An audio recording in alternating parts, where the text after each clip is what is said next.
అధ్యక్ష అధ్యక్ష ఈ కథ మాత్రం ఎప్పుడు కూడా ఎట్లాంటి అవధూడ కథ మాత్రం ఇది కూడా.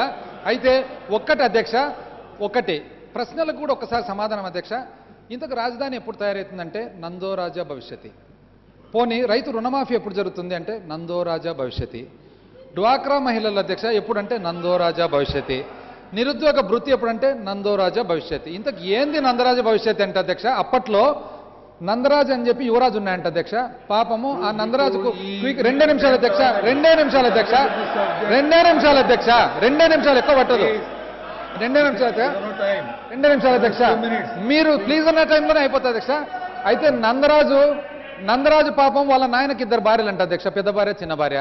చిన్న భార్య మీద కొంత ప్రేమ ఎక్కువైపోయి పెద్ద భార్య నందరాజు కలిసి అరణ్యాలకు పోయినారంట. అరణ్యాలకు పోయిన తర్వాత అక్కడ పాపం వాళ్ళిద్దరు మహారాణి యువరాజు లోపల ఉంటే ఆడ పోతూ వర్తకుడు సరుకుల కోసం వచ్చినాయంట అధ్యక్ష. మహారాణి ఉండి నాయన నాకు సరుకులు ఇస్తావా అంటే ఆమె ఉండి నాయన నేను మహారాణిని కదా నేను తర్వాత ఇస్తలే అంటే పేమెంట్ తల్లి ఎంత మహారాణి అయినా కూడా నా కొడుకు నాయన యువరాజు నందరాజు ఎప్పుడోసారి ఈయన కాకపోతాడా యువరాజు రాజు ఎప్పుడోసారి నీ అప్పు దిద్దకపోతా అని ఈ ప్రశ్నకి ఏదడిగినా కూడా ఎప్పుడు జరుగుతుంది రాజధాని అంటే ఎప్పుడోసారి చిన్నబాబు రాకపోతాడా చేయకపోతాడా. ఎప్పుడు జరుగుతుంది నాయన రైతు రుణమాఫీ అంటే చిన్నబాబు రాకపోతాడా చేయకపోతాడా. డ్వాక్రా మహిళ అంటే చిన్నబాబు రాకపోతాడా చేయకపోతాడా. నిరుద్యోగ భృతి అంటే చిన్నబాబు రాకపోతాడా చేయకపోతాడా. ఇది ఏది ఏమైనా కూడా అధ్యక్ష, ఏది ఏమైనా ఒక్కటి మాత్రం అందరిని అభినందించాలి అధ్యక్ష. మేమైతే అభినందిస్తున్నాము. ఏమది అంటే ఏది పనికొచ్చేది పనికిరాంది ఉన్నా కూడా ఈ సంక్రాంతి కానుకల్లో భాగంగా సంచి ఉంది చూడండి అధ్యక్ష, చంద్రన్న సంచి. ఇప్పుడు అది మాత్రం అందరికి ఉపయోగపడుతుంది అధ్యక్ష. ఎందుకంటే ఈసారి క్వాలిటీ కూడా బాగుంది. ఎందుకట్లా అంటే క్వాలిటీ బాగుంది, కొద్దిగా గట్టిగా ఉంది.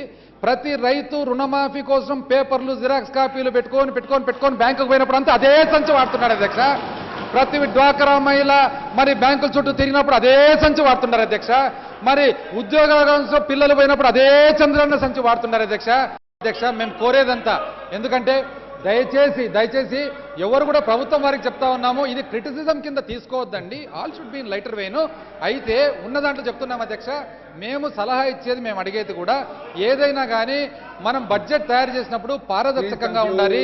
లాస్ట్ 5 నిమిషాలు అధ్యక్ష, ఓన్లీ 5 మీరు లెక్కేసుకోండి 5 మరి 5 ఇది ఒక్కటే. అయితే ఎప్పుడైనా అధ్యక్ష పారదర్శకంగా ఉండాలి, నిజాయితీగా మనం అంకెలు ఇవ్వాలి. దాని తర్వాత ఏదైనా కానీ మనము జాగ్రత్తగా ఖర్చు పెట్టాలి. అదేవిధంగా మనం చిత్తశుద్ధితో మనం ఖర్చు పెట్టాలి. మరి టీం వర్క్ అధ్యక్ష, అందరినీ కలుపుకొనిపోయి అందరి సలహాలు తీసుకోవాలని చెప్పి అడుగుతా ఉన్నాము. ఇందులో భాగంగా ఎంత వాళ్ళు సంతోషపడుతున్నారంటే అధ్యక్ష, నాకు చిన్న లాస్ట్ అధ్యక్ష, ఒక దోమ పుట్టిందంట అధ్యక్ష. ఆ దోమ పుట్టిన తర్వాత మొట్టమొదటి రోజు ప్రపంచంలోకి పోయిందంట అధ్యక్ష. ప్రపంచంలోకి పోయిన తర్వాత ఫస్ట్ రోజు పొద్దున పోయి రాత్రి ఇంటికి వచ్చిందంట దోమ. తల్లి దోమ తండ్రి దోమ కలిసి అడిగినారంట, ఏమమ్మా మరి పిల్లదోమ బాగుండేనా మొట్టమొదటి రోజు ప్రపంచంలో అంటే, నాకు ఇంత పేరు ప్రఖ్యాతులు ఉన్నాయని చెప్పి మీరు చెప్పలేదు కదా అమ్మా నాయన. నేను ఫస్ట్ రోజు బయటికి పోతేనే అందరు ఇట్లా చప్పట్లు కొడుతుంటారు నన్ను చూసి అని చెప్పి. అట్లుంది అధ్యక్ష వీళ్ళ పరిస్థితి. బయటికి పోతే తెలుస్తుంది అధ్యక్ష ఎట్లుంది వీళ్ళ పరిస్థితి అనేది. ఏది ఏమైనా ఈ పరిస్థితుల్లో అధ్యక్ష వీళ్ళ దోమ పరిస్థితి బయటకు పోతే చప్పట్లు అనుకుంటున్నారు, ప్రజలు చెప్తారు అధ్యక్ష.